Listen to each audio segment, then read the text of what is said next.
Here. Give it a second. All right, everybody. Well, welcome to this week's Dewdrop In.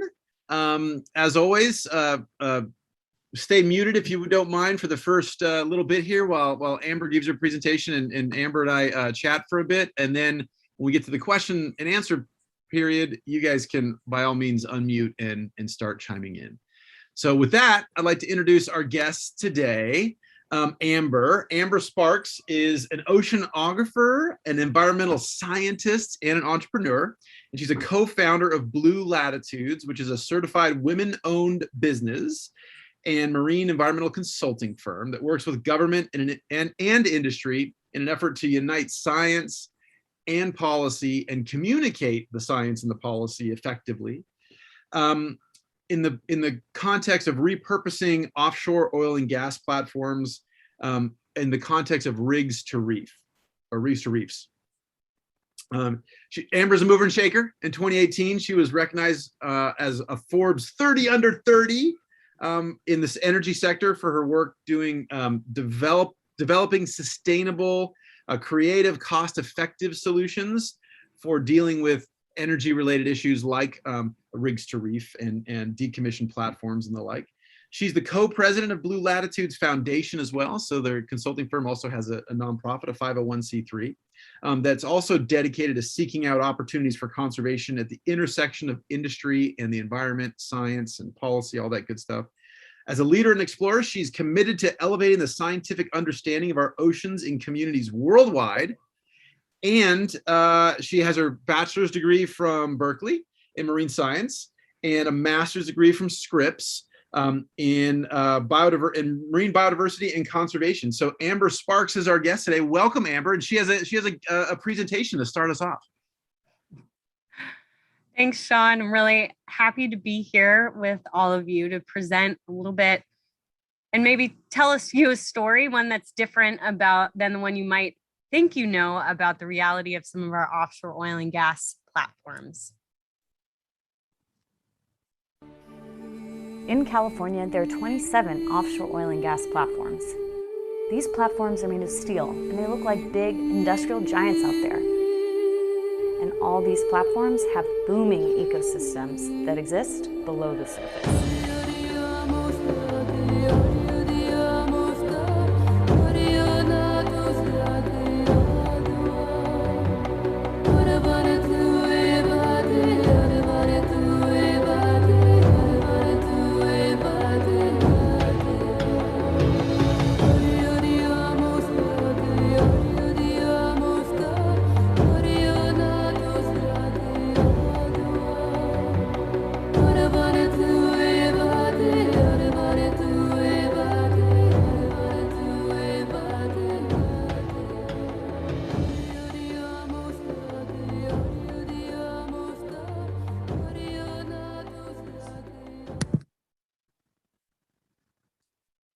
In California, we have 27 offshore oil and gas platforms, and from the surface, they look like menacing industrial giants. Maybe some of you have even seen these structures dotting the horizon. They're a constant reminder of our reliance on offshore oil and gas, and oftentimes when you look at them, you might just think about oil spills like the most recent one we had off of the San Pedro pipeline. So it's hard to imagine that below the surface, there could be something more. Now, all these platforms have been offshore, some of them for over 3 decades, and the oil well that they're producing is slowly drying up. So enter the engineering feat of a lifetime, how to remove a structure, some the size of the Empire State Building when the oil dries up. This process is called decommissioning. And traditionally, they seal and cap the well, so where they're actually drilling the oil reserves from, and then they're left with the scaffolding, all the beams and cross beams that make up a platform jacket, and they have to remove those completely from the seafloor. Now, this process can be expensive and technically challenging, especially in California, where we have some of the deepest and oldest platforms in the world. There's also some environmental considerations when you look beneath the surface. And in California, every beam and cross beam of these platforms they're just covered in life. You see scallops, anemones, schools of jack mackerel. We even see some of our state saltwater fish, the Garibaldi, that nest and make their permanent home on these platforms. So Rigs to Reef provides an alternative to complete jacket removal, in which the oil company can choose to modify a structure so that it can remain partially in place as an artificial reef. Through a Rigs to Reef process, the oil well is always sealed and capped in the exact same way. So even if they were to remove that entire structure, the well would always be sealed and capped the same way. And the liability for the well, so should there ever be a spill or a leak, anything like that, would always remain with the oil company operators. So what we're talking about here is this platform jacket, that's scaffolding that's been supporting the drilling infrastructure. There are a few decommissioning options for reefing a structure. You can tow it to an area of ecosystem need, topple it directly on its side, or remove the upper 80 feet so that ships can safely draft over. No matter which decommissioning option is selected, the point is to leave a part or portion of the jacket in place so it can continue to function as an artificial reef. But before I get too ahead of myself, what is an artificial reef? Because not everything that we place in the ocean can is a good thing. I mean, we've learned our whole life, don't throw things in the ocean and limit pollution. So why would we be wanting to put things in our oceans to enhance or collect marine life? This is something that's been done by many sectors, including scientists who place reef balls on the seafloor to watch how quickly marine life can colonize and grow on their structures. Artists have had their own take on this, putting structures on the seafloor to look at how the marine life enhances their art. But what makes an oil platform a good candidate for an artificial reef? Well, the secret really lies in the structure itself. It is a complex structure with many beams and cross beams, and it covers a lot of real estate, stretching from seafloor to sea surface. In fact, in California, our platforms have been found to be some of the most productive marine habitats on the planet. So this is a pretty big statement considering that we're talking about an oil platform here. So here's a map of California's platforms. They're represented by the triangles here. They are fairly concentrated between the areas from Los Angeles up to North Santa Barbara. The red triangles represent the platforms that are currently offline. In fact, there are 13 platforms that are offline. And according to our federal government, once they go offline, the oil companies have a finite amount of time to actually seal and cap the wells and then remove that platform jacket or come up with some sort of alternative for it. So now is a time more than ever that platform decommissioning is at the forefront of some of our political conversations here at the state. So now we go back to former Governor Schwarzenegger, who back in 2010 saw this problem on the horizon and signed in the Marine Resource Legacy Act, or AB 2503. Now, this law allows for platforms to be reefed. However, since it was signed in back in 2010, it has not been utilized. And there are a couple of pretty important reasons for this. Some of the major constraints of the bill include the liability for the structure. It doesn't designate whether that liability will go to the state of California or if it will be maintained by the oil company. And liability is important because an oil company wants to limit its liability, and so it doesn't want to hold on to the liability for that platform jacket, as it will be holding on to the liability for the wells for many years to come. So typically how a Rigs to Reef program would work, let's say in the Gulf of Mexico, where they've reefed over 500 platforms, is that the liability for that platform jacket would go to the associated state, and they would manage it like they would any other artificial reef. So what really are they liable here? The jacket structure, that is all those beams and cross beams that we would talk about that are functioning as an artificial reef, whereas the wells remain with the original operator in perpetuity.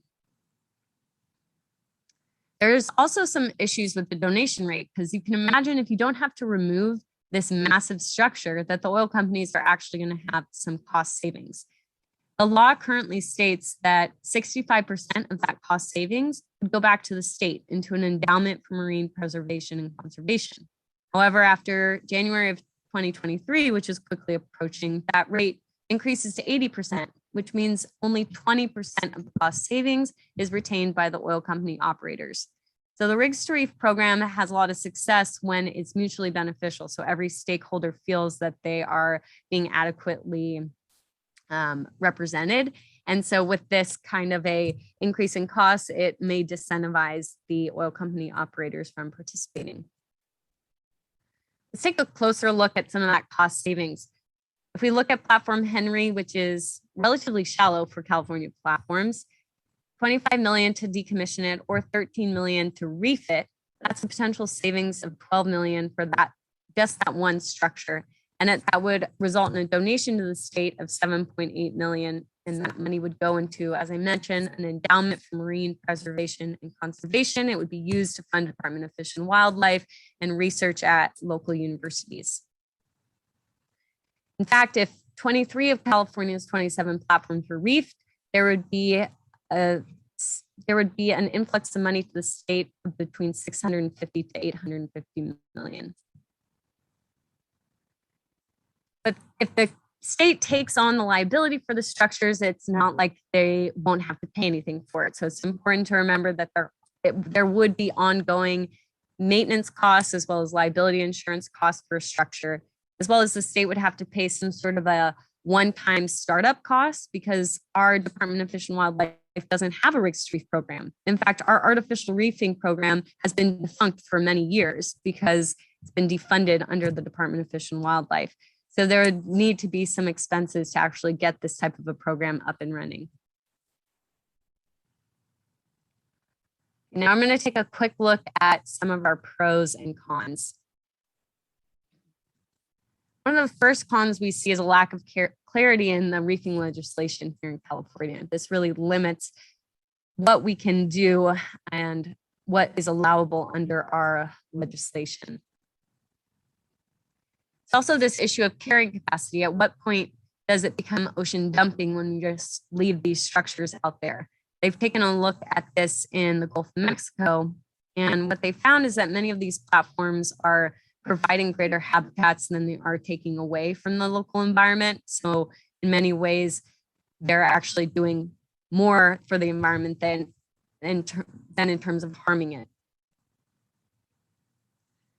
It's also the concern with invasive species. This picture was taken on a Gulf of Mexico platform. That's the lionfish, which is invasive in the Gulf. And what they found is that these platforms are facilitating the spread of invasive species. However, they're not doing it at a rate any greater than our natural reefs, but they are technically acting as stepping stones. So this is something that we need to think about. Another con we see is a lack of public understanding because if a platform or if an oil company says, hey, we want to reef this structure, it can come across as greenwashing because the public is smart. They understand. They don't want to have a oil company save a whole bunch of money. But the issue is actually much more complicated than that. So it becomes without a full understanding of what a reefing program would look like in California, there can be a lot of pushback, and that can be a negative hurdle to actually getting the program started. Another con we see is an obstruction of our seafloor. To leave these structures in place, they can limit access from other ocean users like trawl fishermen, or perhaps any other ocean user that might want to use that seafloor for something other than functioning as a reef. Now we'll take a look at some of the pros and the potential for these structures to enhance our local fisheries. This is especially important as we continue to degrade our nearshore systems with runoff, pollution, overfishing. What we're finding is that many species are moving offshore and making their permanent habitat and home on these platforms. I also see an opportunity to reduce pollution because currently in California, we don't have the infrastructure on land to properly recycle these structures. So what they would do is they would put them on back of a barge and likely send them across the Pacific to be dismantled in Southeast Asia. And once those barges go outside of state waters, they switch from diesel to bunker fuel. And bunker fuel makes diesel look like champagne. It has a really significant carbon footprint associated with it. So if we can avoid that kind of transported material, that could be limit our carbon footprint. If any of you are divers, this is, or maybe some of you have actually dove the platforms here in California, it's a really incredible dive. And there's potential that reefing these structures could bring in additional income for our local economies through ecotourism. And lastly, there are the economic benefits and the potential for significant funds to be funneled to the state into that endowment for marine preservation and conservation. But California is not the only place that has oil platforms, of course. So I'm going to do a quick trip around the globe to show you some of the other areas.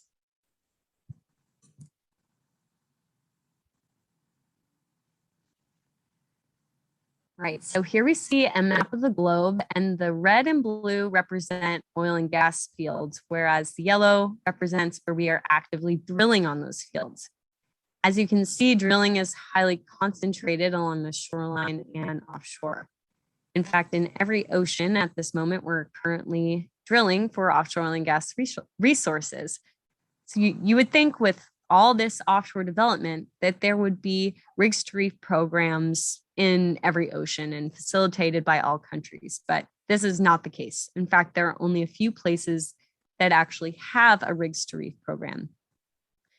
The first would be in California, and then we also see a rigs to reef program that's active in the Gulf of Mexico, as well as those that are currently being developed in Thailand and in Malaysia. But first, we'll take a look at our home state of California, where, as I mentioned, back in 2010, former Governor Schwarzenegger signed in Assembly Bill 2503. However, since its signing, none of California's 27 platforms have been reefed. Now, this stands in stark contrast to the Gulf of Mexico, where they've been actively reefing platforms for over 30 years.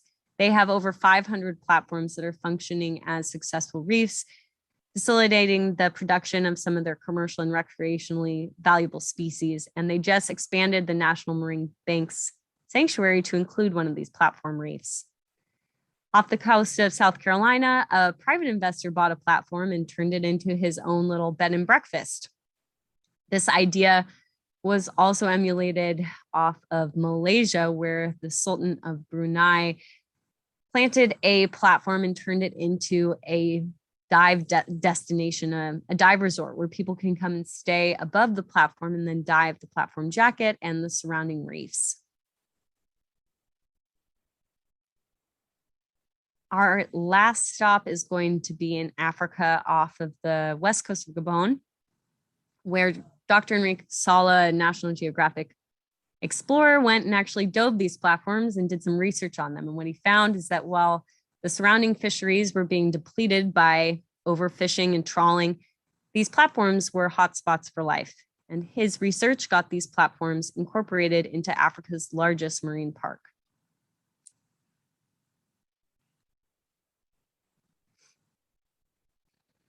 All right, welcome back from your trip.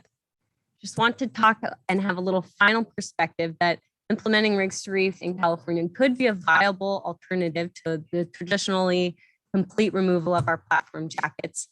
And this could potentially be a solution to catalyze sustainable ocean resource development in the future. So I will open it up to questions, and thank you guys for your attention. Awesome. Cool. I like it.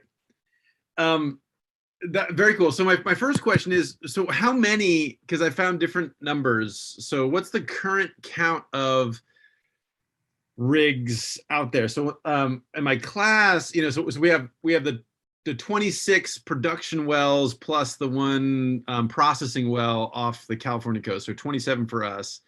But most places in the world seem to have fewer than I thought. So Brazil, like people talk about 60-ish off Brazil, but when you actually look down to actual, real rigs as opposed to a mobile ship drilling facility, it seems like it's more like in the dozens.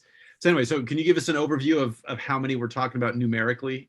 Yeah, definitely. So wells and platforms are different. So one platform can host many, many wells. In California, we only have 27 platforms, but we have hundreds of wells. So each platform is working many wells at one time.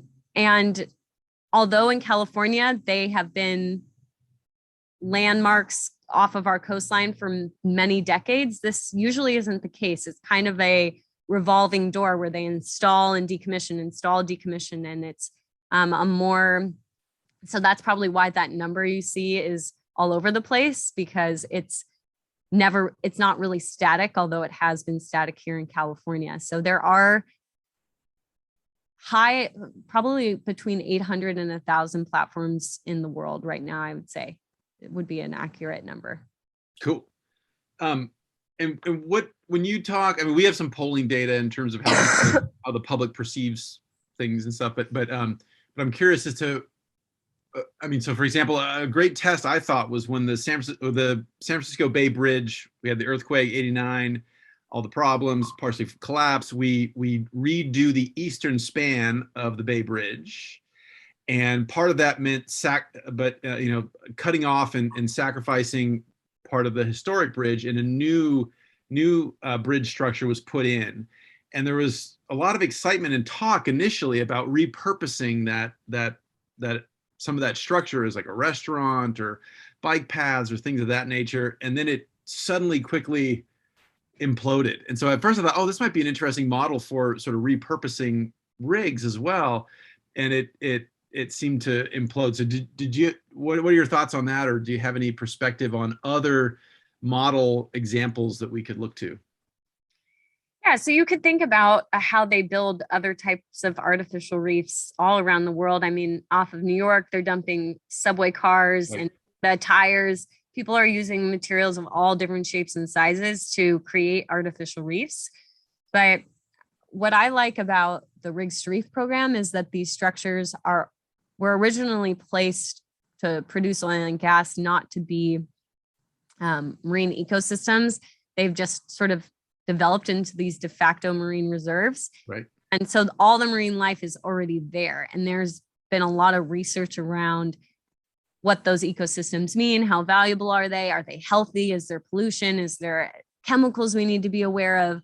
So all of that points to these are already a thriving reef. So we've kind of changed our language from calling it rigs to reef, the rigs as reefs, because they already are reefs. So that our repurposing is really a function of, we're repurposing it for its function rather than actually trying to change the material, create something new out of the material. Interesting. I like that shift of language is clearly you're a communication expert. That's good. I like that. So reefing, is reefing a legit term? Can we use the term reefing, or is that, I'm never sure if that's the right official term. I can, yeah. Okay, cool. Okay, cool. I use that term. I wonder if people might think people are getting baked or something like that sometimes when I use those terms. But if the official queen of Rigs to Reef says okay, I guess we can use it. That's good. That's good. I like that. What about and then another question that came out that, and thanks for that presentation, by the way, that was very helpful. Thank you. So I think you said, I think I wrote down, so Henry was, the sort of ballpark, something to work with was 25 million-ish to decommission. But I think, so Holly, so for folks that aren't in my class or haven't been paying attention, so when we have the Plains All-American Pipeline shuts down, that starts a cascade of things. And one of the things it does is shutter several of the offshore platforms that utilize that delivery mechanism to bring oil to refineries. And one of those platforms was in state waters, Holly, and so that's now owned by you. You're all owners of that as residents of California, and we're in the process of decommissioning that platform, which is a relatively small platform, relatively close to land near UCSB.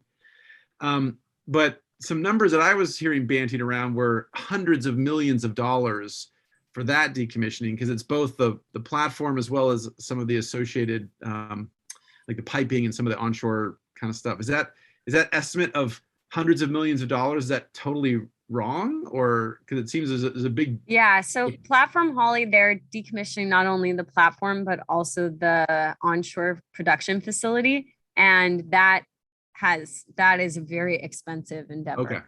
Okay. Yeah. So there's a lot of work that needs to be done there. The costs for decommissioning that I presented, like on Platform Henry, 25 million to fully decommission that includes sealing and capping the wells and removing the packet, but it doesn't include any sort of pipeline or production facility shutdown, which would be an additional cost. Okay, cool. So more typically, if we're quote unquote just talking about the oceanic structure of the high-rise material, that's on the order of tens of millions then. And it's when we have the additional translocation and processing facilities that we get into the hundreds of millions. Okay. Another one. Okay, good. No, I was just going to say with Platform Holly, it's a really interesting case study right now. And it's important I feel like it's important because a lot of people are looking at it and thinking about reefing it and all this stuff. And it does have an amazing reef growing on it, but it's not a very deep platform. It's in 160, maybe 200 feet of water. So if you were to remove the upper 80 feet so that ships can safely draft over, you're basically left with nothing. Like it's not, every platform needs to be looked at on a case by case basis, but there are some fisheries stakeholders who've said that they'd like Platform Holly to be left completely in place, so that remove the top side. So what you would see from your beach chair, that would be gone, but then the structure up to the sea surface would remain in place. But I feel like it's very likely that particular structure will be completely removed. Yeah, I think so too. It seems to me the rigs or the reefing aspect is sort of a little bit, there's sort of a parallel conversation, but it's not part of the main conversation. When I go to all the hearings and the meetings and stuff, it seems like we're pulling this thing out, and what's the best way to pull it out seems to be most of the context of those discussions. So I'm going to turn open to everybody in a second, but let me ask the last one, which we have some students that are working on this idea, but obviously some of these in California, these platforms have been out there for decades, and many of them are reaching, if not have exceeded their engineered expected lifespan. And so there's corrosion issues and issues like that potentially there, true structural challenges. But we have some students working on the idea of maybe repurposing some of these structures, not as reefs, but as other useful things, in particular desalination facilities. Given the current drought and the ongoing challenges combined with sea level rise and the challenges of putting nearshore things in areas where they might get inundated and challenges. So I'm wondering if so we have the example in Saudi Arabia of the existing active platform being a tourist or attempting to be a tourist resort with a complete with a roller coaster and everything on it. So people are trying different things. But have you heard of anybody, or do you know of any programs where people are trying to utilize rigs not as reefs but as other infrastructure? Yeah, you know what? There is a lot of talk about reusing the structures for alternative energy generation. So people want to put wind turbines on them or battery cells for wave energy. There's been thoughts of turning them into research stations, hotels, crazy water parks like you were talking about in Saudi Arabia. Taking the facility, are you thinking of, in terms of the desalination plant, taking the facility that's above the water and moving it onshore to reuse it as a desalination plant? I mean, it's still evolving the ideas here, but the idea would be, to use some type of wind or tidal to supply the energy needs, and try to utilize even the pipeline structure theoretically. I mean, right, of at least the leases from the State Lands Commission and stuff, so we could have the desalination happening as well as the brine discharge at sea, and then instead of shunting oil back to land, we would shunt fresh water would be the the idea theoretically. I haven't heard that one before, but that's definitely, I could see that being a possibility. Awesome. So Amber just totally endorsed it, said it's the best thing ever. Everybody heard it. It's totally right. Okay. So with that, I will, I have all kinds of other questions, but let me open it up for folks that that want to ask your own questions of our guest. Or you guys can think about for a second while I ask another question. So tell us a little bit about your history while they're thinking of things to ask. So I mentioned, right, undergrad at Berkeley and then grad school at Scripps, but how did you get to being a rigs to reef expert advocate type person? Just grew up loving the reefs. No, I grew up in Southern California, and I remember seeing these platforms from my beach chair and thinking, like, I didn't even know what they were. It's such an odd structure out there, but I did fall in love with the ocean from living down in Southern California, and was able to kind of channel that curiosity and passion, love for the ocean into my academic pursuits. Went on and I spent some time working at Google at this program called Google Ocean, where we were mapping our ocean floor and creating these great ways to interact with our oceans, like developing underwater street view, where you can virtually dive along like you would in a street view and see different coral reefs and things like that. And then at Scripps, I met my business partner, Emily, who was in the same graduate program. She'd been working on as a field tech, cleaning up the BP oil spill. And that's where she first learned about the Reefs Program, because the BP hired the displaced fishermen to drive around their sampling boats. And so she was driving around with these fishermen, and they were saying, "Oh, I can't wait to get back out here and fish again off this platform." And she's like, "What? Why would you ever want to fish out here? We're literally cleaning up an oil spill. Could you imagine anything more toxic?" And that's when they kind of enlightened her to the fact that they're some of the best places to fish down in Louisiana and Texas. And so when we met in California and we were talking about the oil platforms here, just sort of started to wonder if those were reefs too. And the more we looked into it, the more we realized we weren't the first ones to ask that question.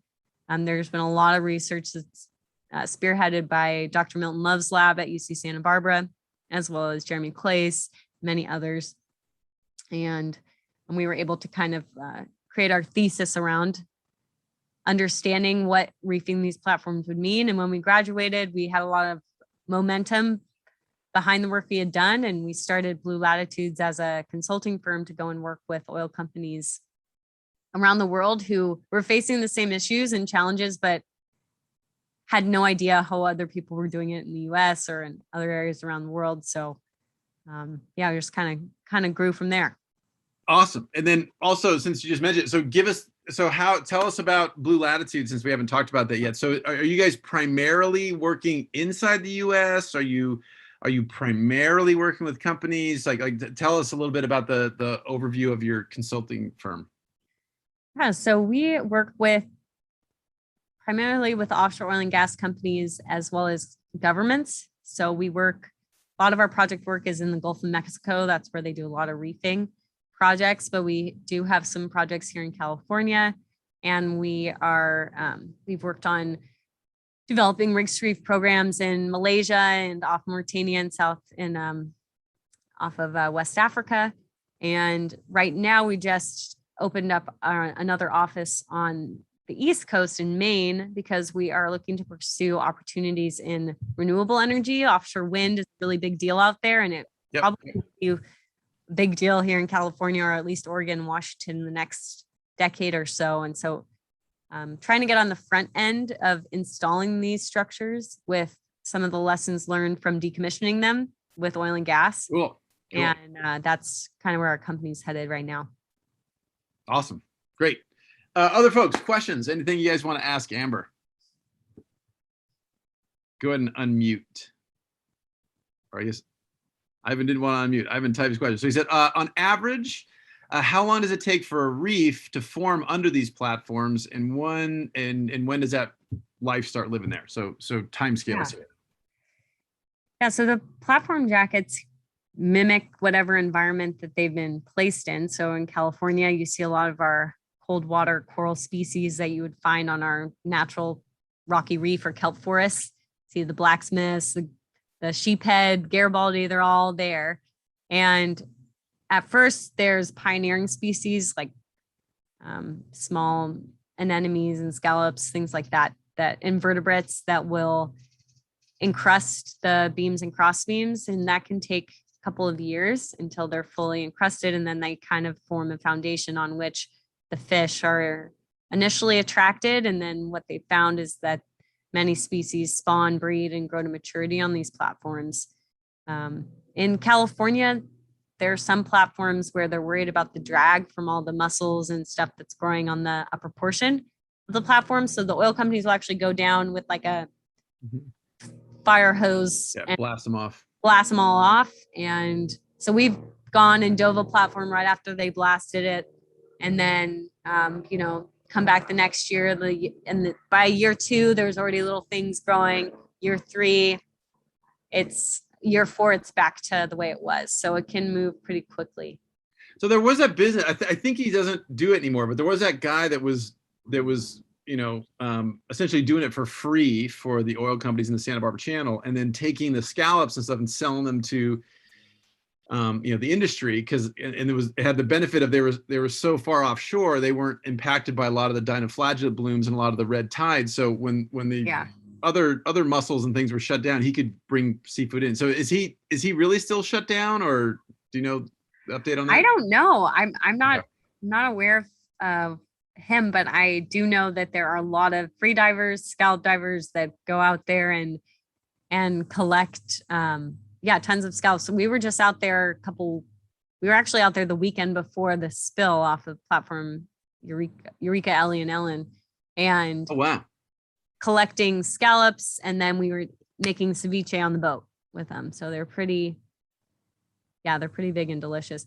There's an aqua farming group called Catalina Sea Ranch that maybe you guys have heard of before. I think didn't they just go bankrupt? I think they just went bankrupt last year. They probably did. I wouldn't say that they were a thriving business, but they were collecting all their brood stock on the platform. So I didn't know that. Oh, very cool.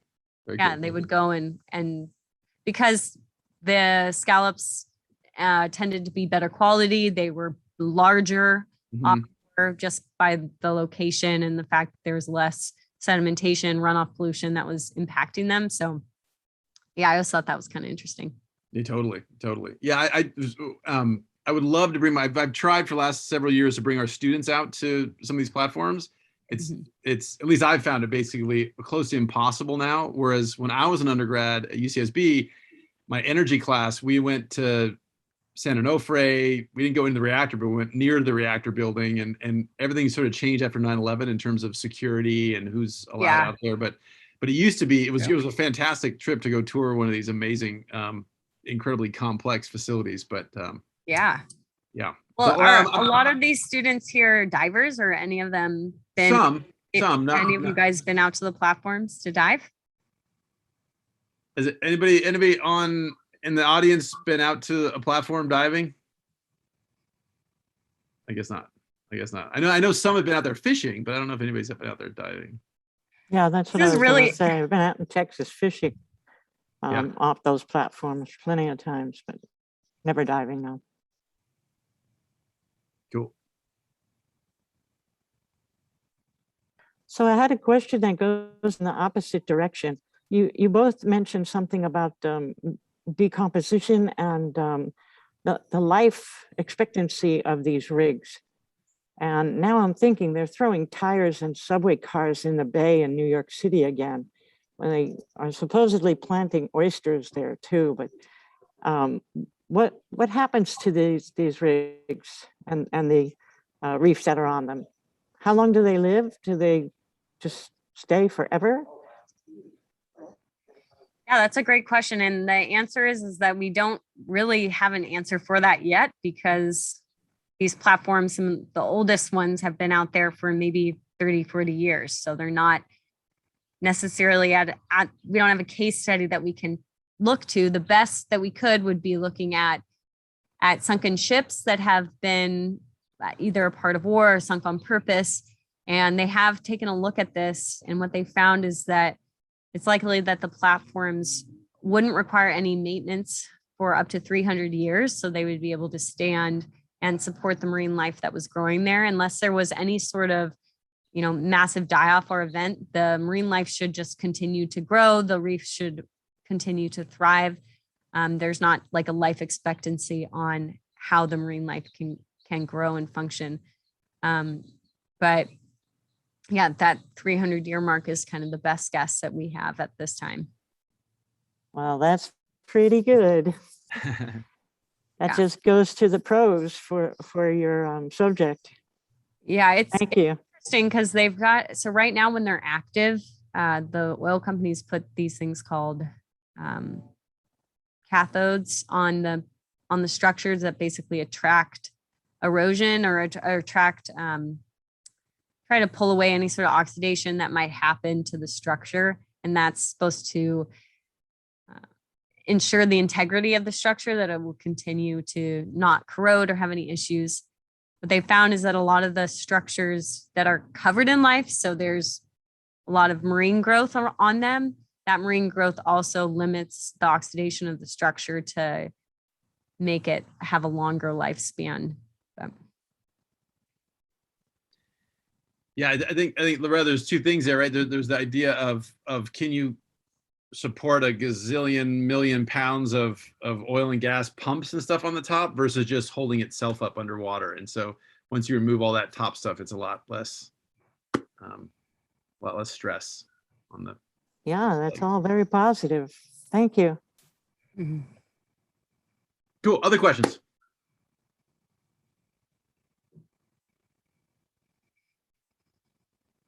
People are thinking. So let me ask, in the wake of the Deepwater Horizon, on some of the panels I was on, I was sort of put in with some of the energy folks sometimes. And a lot of the sort of younger engineer folks were saying that, oh man, these are, and so maybe this is what you guys, obviously you guys are probably tying into this, but that there's this incredible engineer base in places like Houston and elsewhere, and that they were sort of chomping at the bit to be able to do more wind or tidal, but yet use the distribution networks and stuff of the existing rigs. And this was 2010, 2012, and I haven't really kept up on that.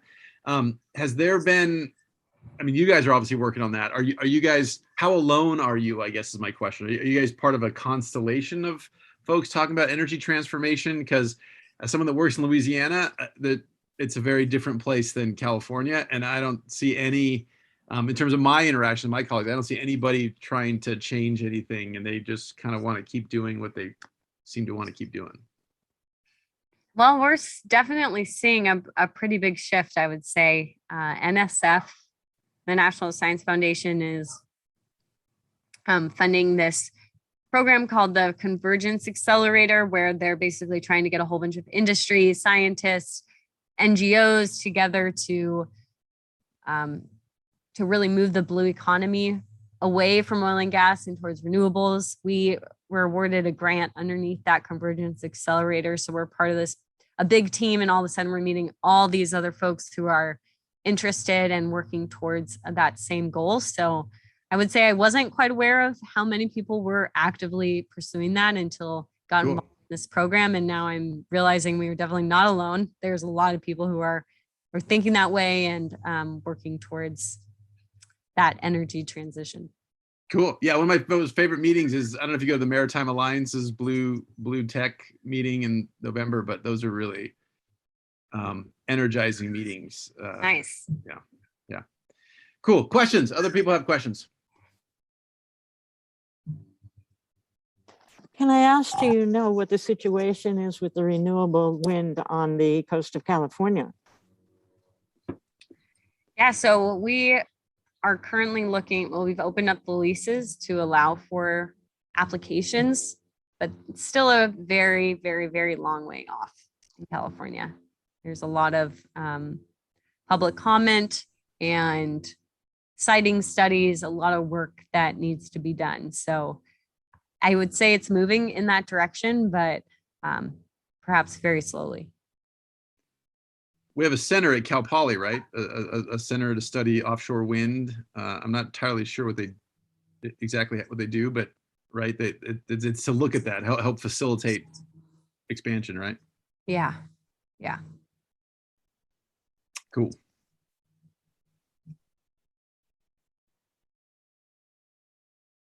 While we're waiting, I'll say another question I have is, so we sort of had some interest early on. So we have a research station on Santa Rosa Island, on the Channel Islands, and had some interest early on for some high efficiency turbine generators and stuff in Oxnard, wanting to do some testing. Anyway, there seems to be some value in our offshore islands off California, in that we're in California and we can get to these sites relatively easily, but we're also not tied to the grid. So we don't need the Federal Energy Commission to get the approval if we were doing some kind of tie-in to the grid on the mainland. Mhm. Have you guys tried anything like that? Have you guys been involved in any projects that are in more sort of distant sites as more of like proof of concept type of thing, to some of, a little bit bureaucratically less complex? You know what? No, I haven't been a part of anything like that at this point, but that's really interesting. What would you say is some of the outcomes of that? Well, I would say the benefits are, we have, I mean, they're mostly local. It's basically small scale, but we have, in places like Santa Rosa, we have probably one of the best piers in the state. It was sort of an old pier falling down, and then so this was all owned by ranchers, and this was all sort of low scale, both originally commercial, and then at the end just sort of high-end recreational hunting of introduced deer and tule elk and things of that nature. So the piers weren't particularly robust, but then right before before we started the current shutdown process in the late 90s, early 2000s, there was a big storm, nuked the pier, and so they went in, they put in this super robust, like hardcore, ready for a tsunami and a Cat 5 hurricane kind of thing. And then the land was back in complete control of the Park Service, and so we have this awesome pier and this awesome super robust structure and very little use. We also have a fair amount of visitors to the island, and there's park staff, there's our research station, there's interest in having more sort of school groups and things of that nature, particularly for folks in places like Oxnard and places that don't frequently experience the offshore environment very much. It's sort of it's a close place to get to. Santa Cruz is awesome as well, Santa Cruz Island, but most of that is TNC, and TNC is really, we want to keep this as sort of a nobody land, so that we can have the wilderness aspect of stuff. Anyway, so Yeah. so there's interest, but we are often limited by how many groups we can bring out and things of that nature by power out there. And so we have some solar, we have a small wind turbine thing, but it would seem like it's an interesting place to do some demoing of tidal or wind, and the ancillary benefit would be more visitor capacity kind of thing, and ability to do more things. Yeah, that's great. Awesome. That's my idea, at least. Anyway, I don't know if everybody else thinks it's awesome, but that's very kind of you to say that. That's good. That's good. Other questions, you guys?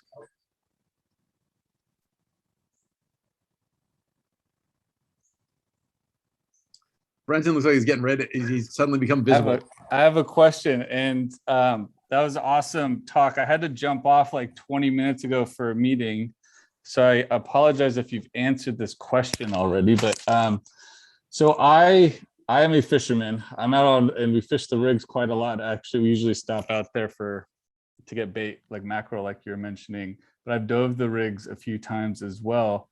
And so I was curious about the strategy for decommissioning. I know you said that there's like those 3 different kind of strategies, and you're just all for just keeping it. But is there different kinds of talks when it comes to like how that impacts the ecology of the reef? So I mean, when you're up on the, like, if you keep the rig kind of full platform, so it's going up the water column, you largely at the top, you have a lot of your different types of anemones and reef building type of invertebrates and stuff that need sunlight. If you drop all that down to the bottom, you're going to lose a lot of that diversity, but it's probably going to increase the diversity of like rockfishes and stuff like that, which would be super awesome.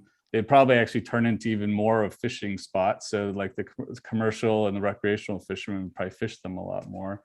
I was just curious about like those talks of like the strategies based off of, if we decommission it this way, it would improve these types of fishes or these types of animals and not so much these other ones. Yeah, I'm really glad that you asked that question, because the understanding the fisheries stakeholders is a really big part of some of the work we're doing right now.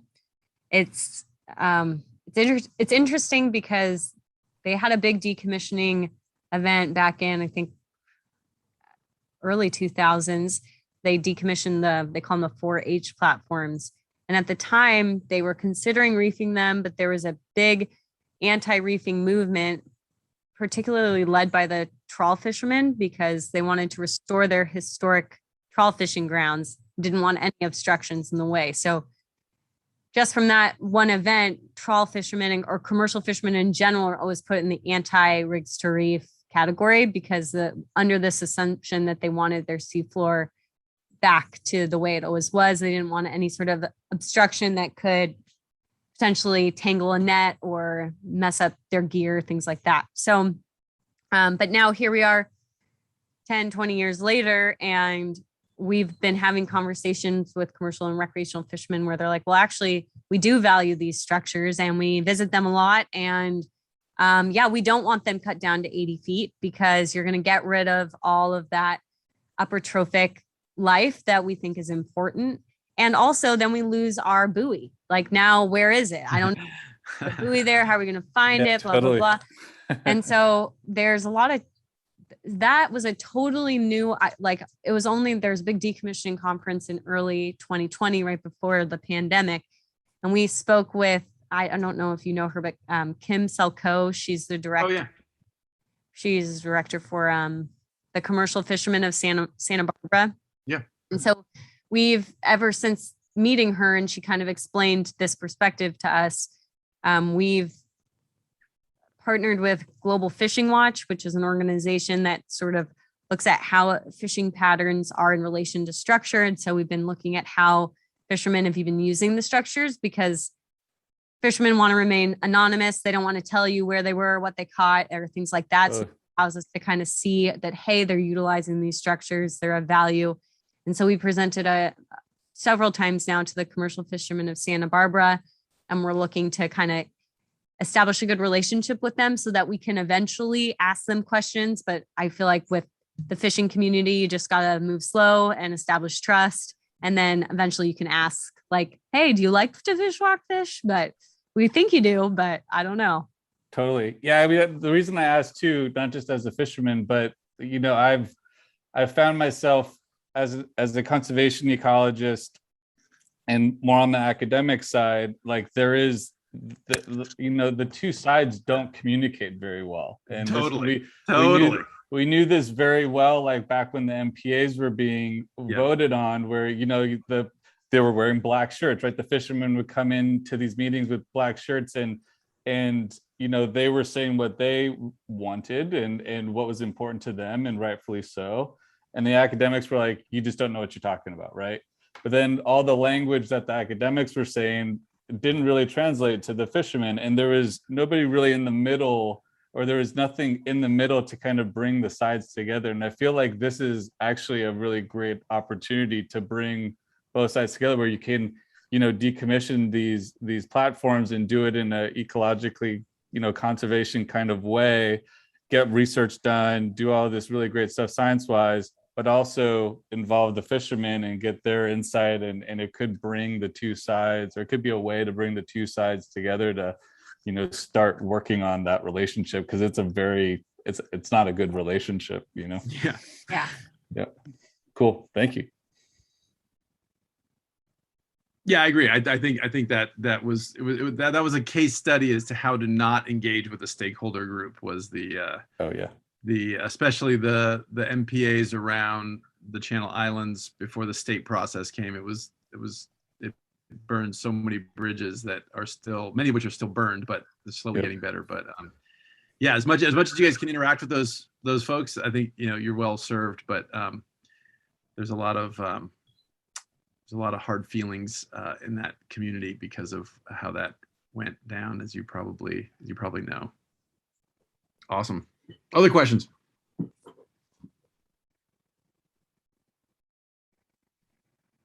Well, I definitely can make myself available to any questions that come up after this class, or if people are too shy to camera and chat right now. You can reach me at amber@bluelatitudes.org. We're on social media. You can find us at Blue Latitudes Foundation on Instagram, Facebook, Twitter, all that good stuff. Our nonprofit foundation website is bluelatitudesfoundation.org. So it's all pretty easy to remember. And my door's always open. So if any other questions. Awesome. I love it. So leave us with Amber. What's the biggest misconception? Like, having done all these things with industry and fishermen and all these different groups, what do you think is the most, or is there a single one misconception that people have about the notion of rigs to reef? Or a few, or a top one or two or three, if there isn't just one. I would say I was very surprised on how interested and willing an oil company could be about the environment on its platforms, and from a very genuine perspective and a genuine way. You know, you kind of definitely go into these sort of relationships as a marine scientist. Was never planning on working with oil and gas, but you kind of open a door to talk to them, and you realize how much more we actually have in common than you might really think. And I've actually really enjoyed working in that industry, and I think it's a big misconception that there are a bunch of wealthy fat Texans who are just can't wait to oil and pollute the environment. That's just is not the case. I don't run across those types of people in the work that we do. For the most part, they care about what we're telling them in terms of the environment. And sometimes we're telling them things they don't want to hear. Not every oil platform is a good candidate to be reached. Right. So it's, I would say that was at least my biggest misconception going into this field and working with these types of people. So I was definitely pleasantly surprised with that one. Awesome. I love it. All right, everybody. Let's thank Amber. This is awesome. Thank you so much for taking the time, Amber, to chat with us and tell us about Rigs to Reef, and good luck with all your good work. Okay. Thank you, guys. Thank you, Amber. That was great. Thank you. Bye-bye.